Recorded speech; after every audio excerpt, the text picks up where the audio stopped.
The Firefly Fairy by A.G. Scott. Written for ReedsyPrompts, Contest 98. Read by Wilhelm. To the untrained eye, the Cartwright farm seemed a nice enough place. Peaceful, if a bit isolated. But looking closer over Ma Cartwright's neatly cultivated garden, past old Nana Cartwright in a rocking chair on the porch, one would notice something unnerving. Not only did the sidings peel, lending the house a general air of long-going decay, not only were the windows covered in rows of thick oak planks, but the Cartwrights themselves carried a mangy, wild countenance untrained by polite society. Little Grayson Cartwright, barely 10, wondered whether the windows were boarded up to keep danger out, or to keep him in. In a short time on Earth, he had never once been allowed to set foot beyond the property line. And so, despite never knowing anything else, he recognized and more, he despised the backwater bent of his family tree. Not one unrelated soul had come to see the farm in generations. And for decades now, the only occasions on which anyone would leave were Pa's trips east to sell the fruits of the harvest, or Ma's infrequent forays into town. And so, since boyhood, Grayson's lone escape came in the form of the books his mother brought back for him. In books, he could see every part of the world he had ever wished to. And this was, of course, a stopgap at most. Each week, he saved his quarters from the Firefly Fairy so that one day, when he came of age, he might travel the world. One particular summer evening, he thumbed through his copy of Journey to the Center of the Earth. The pages were yellowed and dog-eared, the margins filled with tentative plans for a journey of his very own, and a call came from the kitchen in Nana's unmistakable drawly croak. "Come on, young'uns, run on and get you some flies before it gets truly dark." Dusk already? With a forceful sigh, Grayson hopped up and stashed his book beneath his pillow and then made his way to the front of the house. Nana stood smiling in the open doorway, waving Grayson and his two older brothers out into the yard. "Hop to it," she added. "Ah, Nana," said Grayson. "My guts are all twisted. I'm not really feeling well. Could I skip out just this once?" Nana pursed her wrinkled lips and delivered a firm slap to Grayson's neck. "You better stop trying to lie to me, boy," she said. "I got eyes in the back of my head. Now, get to work. This one day and that fairy'll get real ticked off and ain't never gonna come back no more." Grayson nodded and dragged his feet behind his two brothers, Junior and Jackson, perplexed as usual by the senseless nature of Cartwright family rituals. The trio carried nets as if they were loaded guns, walking the yard like poachers, head on a swivel. A firefly floated by Jackson, the middle child. He sprang forward, trapping the bug in his net, and he quickly crushed it between his fingers. He then jogged over to a small stone in the grass, lifted it slightly, and placed the little dead thing underneath. In about 12 hours' time, there would be a quarter in its place, same as it happened every morning. Nana would again insist that this was the work of the Firefly Fairy, and Grayson would continue to pretend that he didn't know the truth. The brothers carried on in the waning light, trapping and killing the fireflies as quickly as they glowed. Seeing the carnage, Grayson couldn't hold his tongue any longer. "This ain't normal, y'all know," Junior chuckled. "What ain't?" "The damn firefly hunts," said Grayson. "I've read my fair share of books what takes place down here in the south of the Mason-Dixon, and not one of 'em ever mentions anything like this. It's just strange." "Well, sure it's strange," says Junior. "But don't fuss. Nana's poor heart'll give out. Anyway, it's a tradition. It ain't natural, and you're forced to do it. As far as I can tell, that's just what traditions are. So get used to it. But where'd it come from? What'd Pa tell you? Some bull-ass. Yeah, he said fireflies bring birds, and birds bring snakes, and foxes bring wolves who eats little kids. But I know that ain't all true, because I read there ain't a single wolf here in South Carolina. Now come on, I'm 10 years old. I'm basically a man. And I old enough to know by now. Junior and Jackson stopped and turned around, their faces grim. Grayson stopped short and looked up at them, determination in his eyes. Junior sighed. All right, Gracie, I'll tell you. Let me think. I'm sure you know this land used to belong to the Indians. You don't see any of them around here now, do you? Well, that's because when the settlers came through these woods, they burned just about everything in their way. Leather, teepees, bodies. And when they were done, they took whatever was left and buried it right under our feet. And then they carried on out west. Well, a few years later, our ancestors happened upon this land and they decided to set up shop. Well, here's where it gets nutty, kid. Our ancestors realized pretty quick that this place wasn't right, but all their money was sunk into making this their home. So they had nowhere to go. They lived in fear and they suffered here. What they didn't know was that our great-grandpa Jim figured out what their problems were, and had everything to do with the fireflies. You see, every night the fireflies remind the native spirits that live here and about the night that settlers burned their village. So our family figured best not to piss them off, and that's why we try and catch as many fireflies as we can. Grayson looked up at his junior, eyes wide, and then he looked at Jackson, who seemed to be holding back a laugh, and began to pout, which made Jackson burst. Screw you, Jay. You're worse than Pa. No wonder nobody come by. We're a bunch of old loons. Junior smirked and shrugged. As he walked away after a pair of fireflies, Jackson leaned in towards Grayson. Again, he put on a stone face. Scary as that little ghost story might have been, it ain't nothing compared to the truth. Truth is, we Cartwrights ain't like other families. We got, secrets. Things were better off with people not knowing. And with that, Grayson was thoroughly spooked. Although he wouldn't show it, he rolled his eyes and walked away from Jackson in a huff, fulfilling his obligation to Nana, and started inside. Getting dark, he said. I'm going to head back. That night, Grayson lay awake, eyes tracing the grain of the planks nailed over his window. Though his body was heavy, his head spun with the implications of the evening's conversation. Was there really something wrong with this family? Wrong with this place? There wouldn't be any sleep this night, nor any light to read with, so he needed to occupy himself otherwise. He tiptoed through the pitch-dark hall, hands searching the walls and the emptiness before him. His fingers grazed a dull metal hook, apparently meant for holding lanterns, but it was a waste. After dark, the Cartwright house was lightless. Pa always said the lanterns were a waste of perfectly good oil and electric lights. Well, they were the devil's work.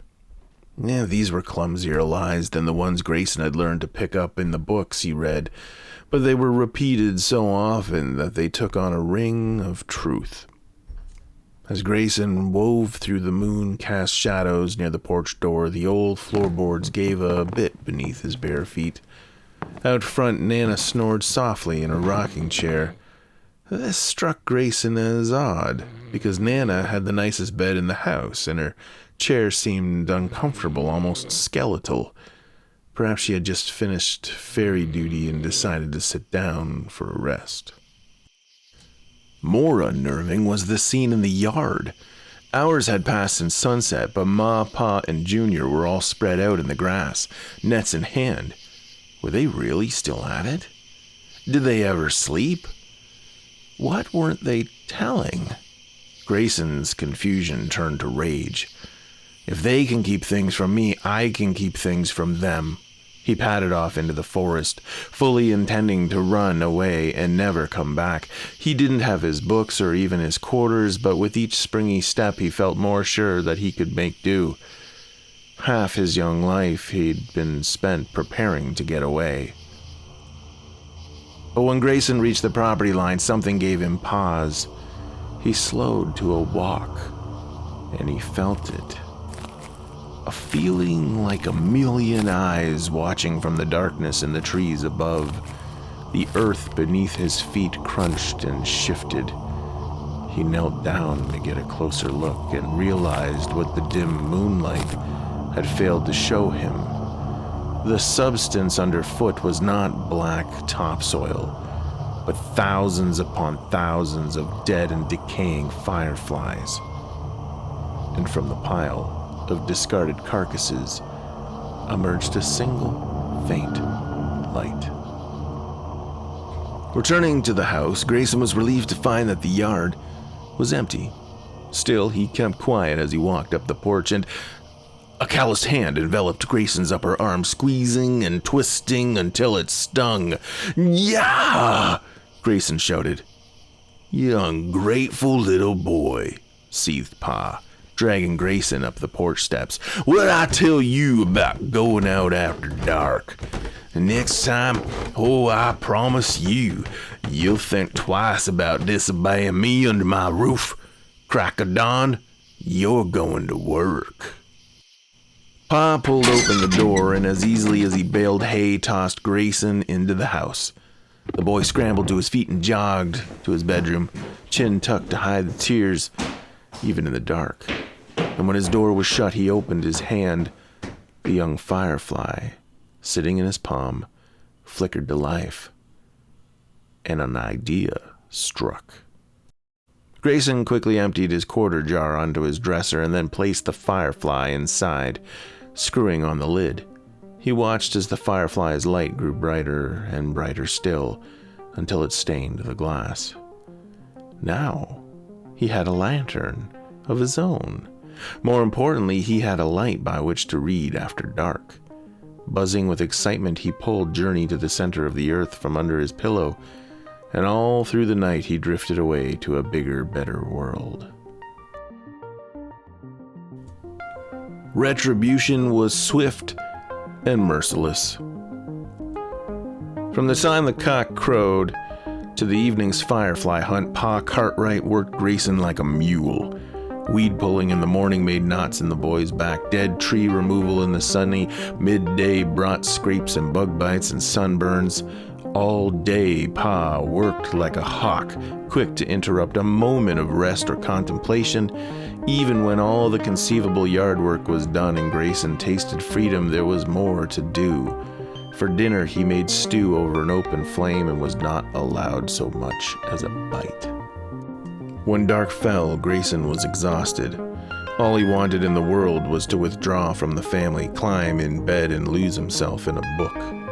But it wasn't to be. The first thing he noticed as he stumbled down the hall was a gentle thrumming noise emanating from behind his bedroom door. Not a cause for alarm in any other house, but on the Cartwright farm, totally out of place. There existed no electrical circuitry, no air conditioning, nothing that would immediately explain such a sound. The second thing he noticed, more alarming than the first, was a repetitive cracking, like someone spilling a full bag of marbles, quickly scooping it up and doing so again. When he finally built up the courage to open the door, his heart dropped. The room was filled from floor to ceiling with hundreds of glowing fireflies. They swarmed like locusts, crashing headlong into the walls. Well, the walls would not budge, of course, but the planks covering the windows, they splintered as easily as a dead tree beneath an axe. They crashed and retreated and crashed and retreated again. until moonlight began to spill into the room. A glint of light caught in the broken jar on the floor, and Grayson was left to wonder how one ordinary firefly became so many. He stood slack-jawed and helpless in the doorway.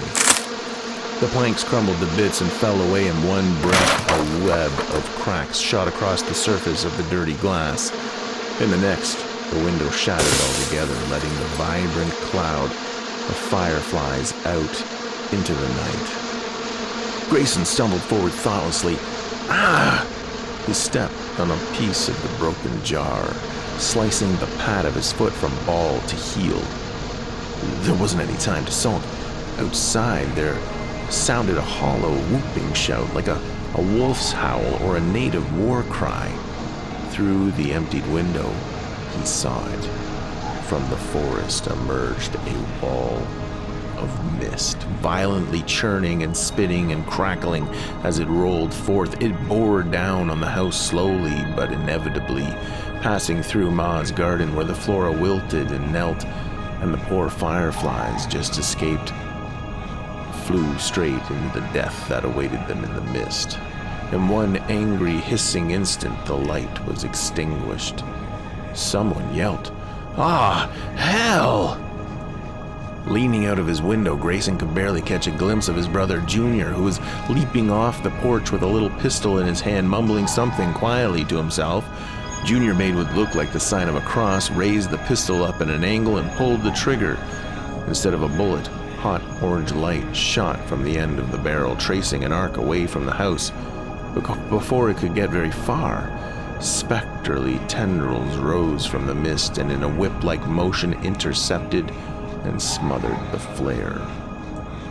Junior quit his prayer and cursed, frantically trying to load another shot, doing anything he could to avoid disaster. But it was too late. More tendrils slithered out from the body of the mist, and like a gag, they wrapped themselves around Junior's face. Junior writhed and fought and stamped his feet, but with the passing of each second, the air was drained from his lungs. He fell limp on the porch steps, and the mist, or whatever it was, continued to advance. Grayson needed to find a way out. He climbed through his window and up 2 stories to the roof, where he stood just above the height of the mist. From there he saw the terrible truth. The mist touched every inch of the property line and came from the forest in every direction, slowly encroaching upon the house, as if trying to choke the life out of the trespassing Cartwright farm for good. There was no escape, Grayson knew. As screams from inside the house pierced the still night air, he glanced down at his bloody footprints on the roof's crooked shingles and balled his trembling hands into fists. He thought about saying a prayer like Junior, but he knew deep down that prayer was just another senseless family tradition, just another lie. Instead, as the mist began to claw for purchase on the worn facade of the Cartwright house, and all was evidently lost, he thought of Jules Verne, whose world had given him hope in the darkest of times. He closed his eyes and soothed himself with a passage until he believed every piece of it. While there is life, there is hope. I beg to assert that as long as a man's heart beats, as long as a man's flesh quivers, I do not allow that a being gifted with thought and will can allow himself to despair. But this was real life, and belief alone was not freedom, even for a boy with boundless imagination. Indeed, little Grayson was just beginning to believe in Verne's words when he took his very last breath.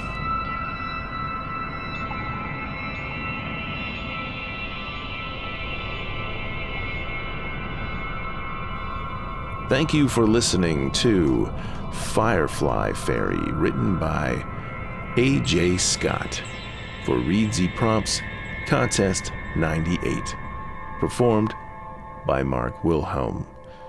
This has been your scary moment.